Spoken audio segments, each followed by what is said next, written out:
अनेकांना वेड लावणारी ही जपानी कला। कागदाला केवळ घड्या घालून बनणाऱ्या नानाविध आकृत्या, प्राणी, पक्षी, कीटक आणि बरंच काही। ओरिगामी या शब्दातच तिचा अर्थही दडलेला आहे। ओरी म्हणजे घड्या घालणे, तर गामी किंवा कामी म्हणजे कागद। या कलेचा जन्म जपानमध्ये झाला असं समजलं जातं, पण खरं तर या कलेचं मूळ वेगळंच आहे। हा चीनमध्ये शोध लागला साधारण 2500 वर्षांपूर्वी, आणि त्यामुळे साहजिकच प्राथमिक ओरिगामी चीनमध्ये सुरू झाली असं म्हणता येईल। पण नंतर कागद जेव्हा जपानमध्ये पोहोचला तेव्हा खऱ्या अर्थाने जपानमध्ये या कलेचा प्रसार झाला, या कलेला ती कला खरी रुजली आणि फोफावली। आकिरा योशिजावा हा जपानी माणूस या कलेचा पितामह।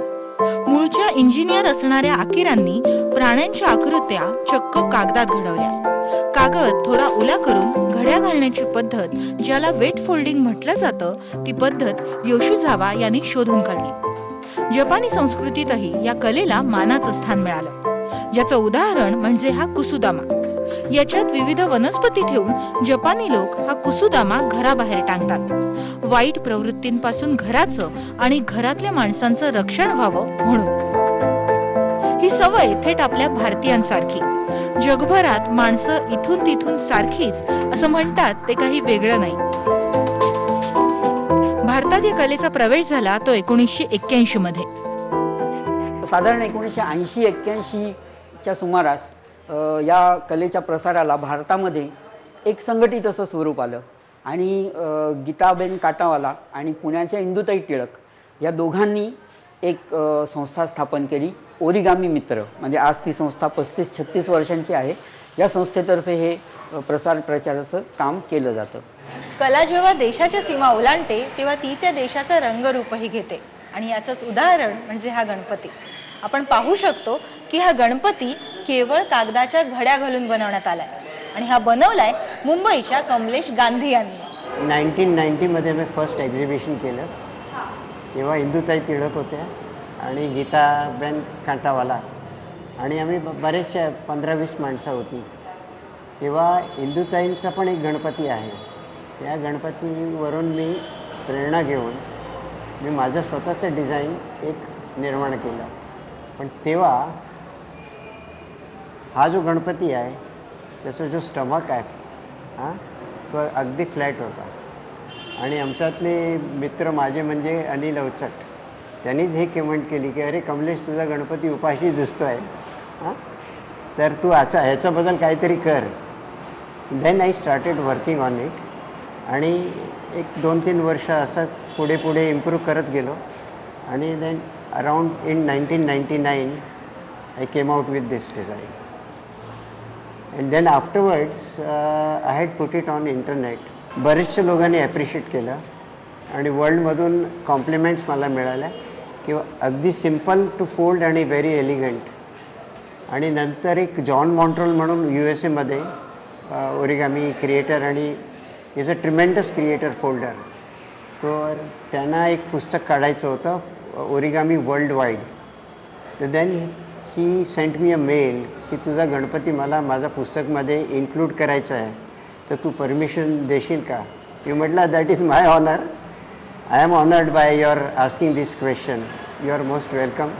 तर त्यांनी एक ओरिगामी वर्ल्ड वाईड म्हणून पुस्तक आहे, त्याच्यामध्ये माझा गणपती कव्हर केला आहे। आणि हळूहळू आपल्याकडेही ओरिगामीनं मूळ धरलं। ओरिगामी मित्र या संस्थेतर्फे अनेक उपक्रम राबवले जातात। वर्षाला 1 किंवा 2 वेळा आम्ही 3 दिवस कुठेतरी जवळ जातो, मुंबई जवळ की पुणे जवळ, आणि 3 दिवस आम्ही, तुम्हाला आश्चर्य वाटेल की आम्ही दुसरं काही करत नाही, नुसतं फोल्डिंग करतो। कधी रात्री भर फोल्डिंग चालू असतं, आणि आम्ही खूपच आनंद घेतो, आणि वी स्टे टुगेदर, राहून मिळून कळण्यावरचं डिफरंट ॲटमॉस्फिअर। आजच्या मोबाईल आणि इंटरनेटच्या जंजाळात अनेक कला, आवडीनिवडी अडगळीत पडू लागल्यात असं चित्र आहे, पण ओरिगामी मात्र याला अपवाद ठरते। किंबहुना तरुण मुलांनाही ओरिगामीनं भुरळ पाडली। म्हणजे याच्यामध्ये एक चॅलेंज असतं, तुमचं मेंटल चॅलेंज असतं ब्रेनसाठी, की ही एक पर्टिक्युलर ऑब्जेक्ट तुम्हाला डिझाईन करायची आहे, ते तुम्ही कशी कराल, विदाऊट कट करता किंवा ग्लू करता, त्याच्यामध्ये एक इनोव्हेशन इन्व्हॉल्व होतं. अँड देन मग तुमच्या ब्रेनला चालना पण मिळते, that helps to increase your IQ असं होतं. सो ओरिगामी मध्ये मध्ये केल्याने रिफ्रेशमेंट पण मिळते, सो त्याचे एक बेनिफिट होतं. प्लस ओरिगामी करून कॉन्सन्ट्रेशन वाढतं, असे खूप बेनिफिट्स आहेत. सो याच्यामुळे अभ्यासात पण मदत होते, याने कॉन्सन्ट्रेशन वाढतं. अँड फोल्ड करण्यामध्ये खूप पेशन्स इन्व्हॉल्व असतं ना, इन्व्हॉल्व होतो. सो पेशन्सची आपली लेवल वाढते. सो हे एक बेनिफिट आहे. देन याच्यामध्ये की खूप मॅथमॅटिकल कॉन्सेप्ट्स पण यूज होतात, सो त्याचे पण बेनिफिट्स अभ्यासामध्ये होतात. This is called as a water bomb base. गणितासारखा जटिल विषयही ही कला आपल्याला अगदी सहज सोप्या पद्धतीने शिकवते. अगदी साध्या साध्या गोष्टी आहेत की स्क्वेअर म्हणजे एक चौरस, त्याचे सगळे कोण सारखे असतात, सगळे 90 असतात, सगळ्या बाजू सारख्या असतात. चौरस अशा प्रकारे केला की हा चौरस तयार होतो, याला आपण चौरस म्हणतो. आता चौरस समजा मी हा बरोबर मध्ये कापला तर मला बरोबर बेसिक म्हणजे हा चौरस मिळतो. आता हा चौरस मी जर असा कापला, असाच्या असा कापला तर मला रेक्टँगल मिळतो, रेक्टँगल मिळतो. म्हणजे आणि हे तुम्ही बघता, मुलं बघता आणि मुलं करताना ते इतकी त्याच्यामध्ये रममाण होतात की त्यांना दुसरं काही सुचत नाही.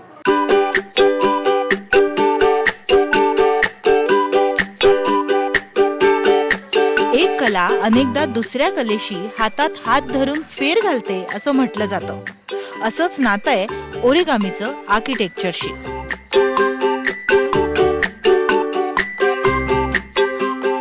ओरिगामीचं आर्किटेक्चरशी असलेलं नातं असंच अद्भुत.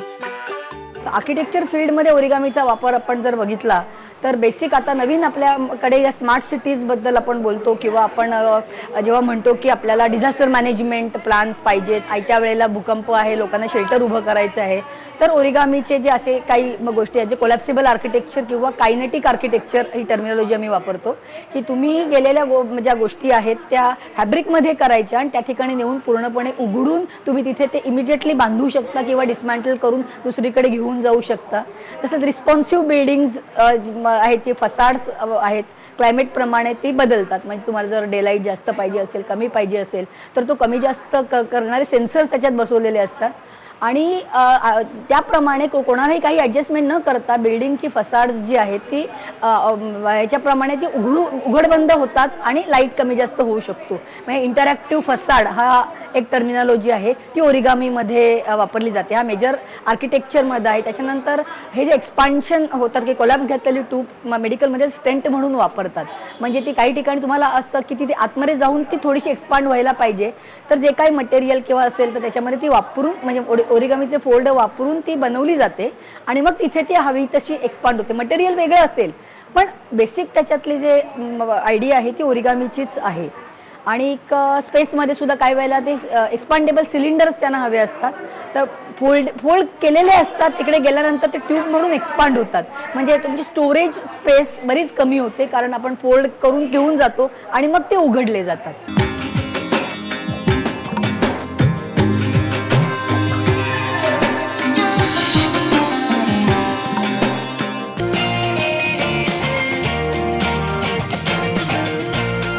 बदलत्या काळानुसार कलेतही बदल होतात असं म्हटलं जातं.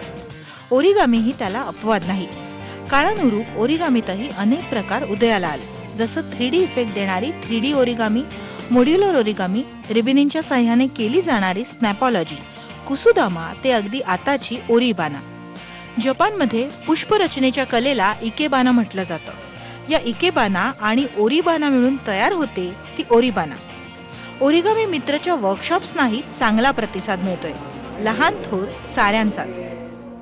काम आहे, कलाकृती आहे, ते खूप छान आहे, खूप सुंदर आहे. म्हणजे एकदम फाईन वर्कमध्ये एका पेपर, साधा नॉर्मल पेपरला they turn it into a squirrel, then making into star. खूप छान वाटलं ते, खूप छान आहे. म्हणजे वेगवेगळ्या थिंग्स पेपरपासून, एक साध्या पेपरपासून आपण बनवू शकतो. मॉडेल्स बनवले, हे bird base, butterfly, heart, box आणि हे. सो मी हे एन्जॉय केलं. मी फ्लावर्स आणि हे सगळं पानं शिकली आहेत बनवायला. लिली फ्लावर एक शिकली आहे आणि एवढं सगळं शिकली आणि मी बॉक्स बनवते आणि अजून काय काय बनवते, त्याला फ्रेम करते. इथे ठेवलेले हे जे पक्षी प्राणी आहेत हे वेट फोल्डिंगच्या माध्यमातून तयार करण्यात आले आहेत. वेट फोल्डिंगचं आणखीन एक वैशिष्ट्य म्हणजे याच्यासाठी हँडमेड पेपर वापरला जातो. जसं की हे जे कोल्ह्याचं मॉडेल आहे हे असं एक मॉडेल करण्यासाठी कधी कधी काही दिवस किंवा महिनेही लागू शकतात.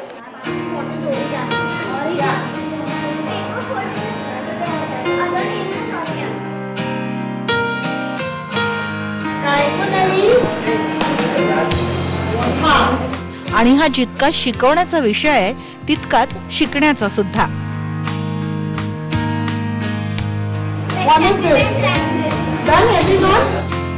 खरं म्हणजे आपल्यापेक्षा मुलं जास्त वेगाने विचार करतात. त्यांची विचारशक्ती कल्पनाशक्ती खूप जास्त असते. अगदी ह्याचं साधारण मी 3 वर्षाच्या मुलीला बर्ड करायला शिकवत होते आणि तिने बर्ड केला आणि बर्ड केल्यानंतर त्याची चोच पुढे होते. आपल्याला पुढे लागते ना, तर तिने मागे केले. तर मी म्हटलं की नाही तुझं चुकलं, तू उलट्या बाजूनी चोच केली. तर ती म्हणाली की नाही ती मागे बघतेय. कोरा कागद ही काही केवळ लिहायची गोष्ट नाही, तर त्याला घड्या घालून बनणारी गोष्ट ही तुमची क्रिएटिव्हिटी, तुमची अभिव्यक्ती बनते.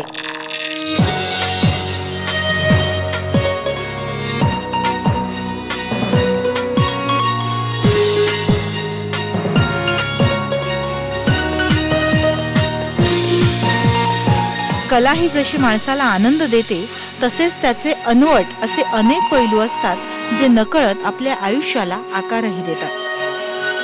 मला तर वाटते थेरपेटिक पुष्कळ पेशंट्सला हॉस्पिटल्सला सुद्धा आम्ही पेशंट्सला शिकवतो, टाटा कॅन्सरला शिकवतो आणि मेडिटेशन तर आहेच आणि plus inter satisfaction. You get that happiness, that joy, that काही नसतं म्हणून तुम्ही काहीतरी बनवला. You can see around here की from nothing it has become a art thing of beauty, joy for ever.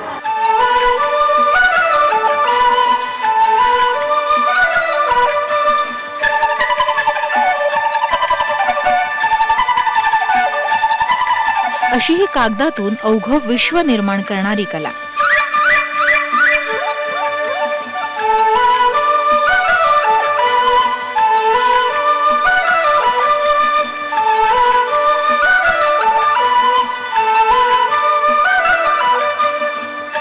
तुमच्या माझ्यातल्या दडलेल्या ऊर्जेला आकार देणारी कला.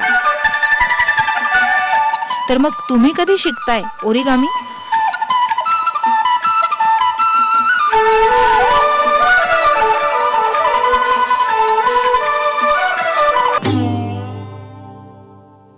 ओरिगामीच्या माध्यमातून बनवलेल्या या क्रेनला जपानच्या इतिहासात एक वेगळंच महत्त्व आहे. हा क्रेन 1000 वर्ष जगतो असा समज जपानमध्ये, आणि त्यामुळेच तुमची एखादी इच्छा पूर्ण करायची असेल तर असे 1000 क्रेन बनवायचे अशी श्रद्धा जपानमध्ये. आपल्यासोबत कृती आहे, आपण तिच्याकडून जाणून घेऊया की हा क्रेन कसा बनवायचा ते. हॅलो कृती, आपण सुरू करूया. सुरुवात कशी करायची आहे? हां हां वापस खोलो. अच्छा, ये दोनों कॉर्नर पे एकदम लगाना. हाँ.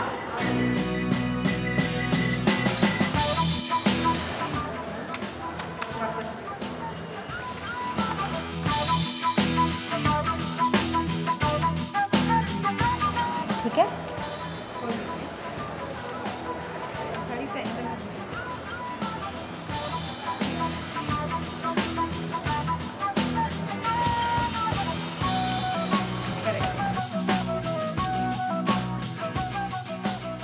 ऐसे करेक्ट. बाकी 3 फ्लैप्स से रिपीट. अच्छा, वो आगे तो अच्छा.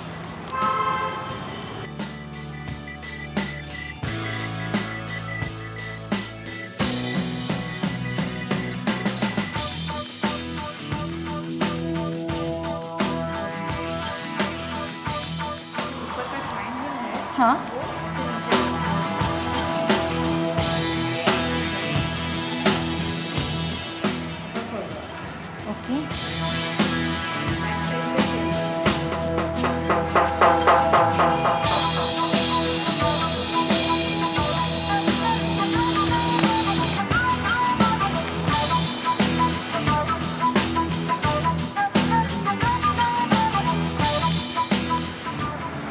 हाफ में.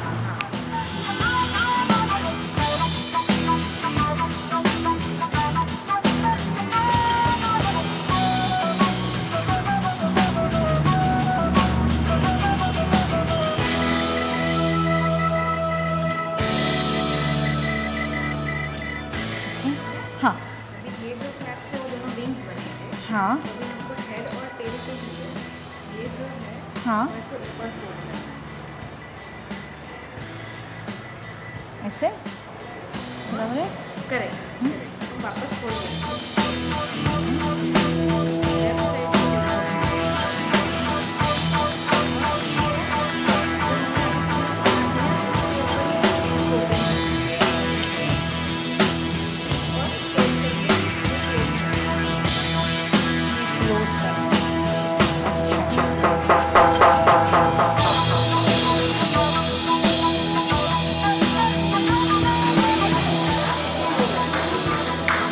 ओके. थँक्यू कीर्ती. जपानी विश्वासाचं आणि आकांक्षेचं प्रतीक असणारा हा क्रेन तुम्ही नक्की बनवून बघा.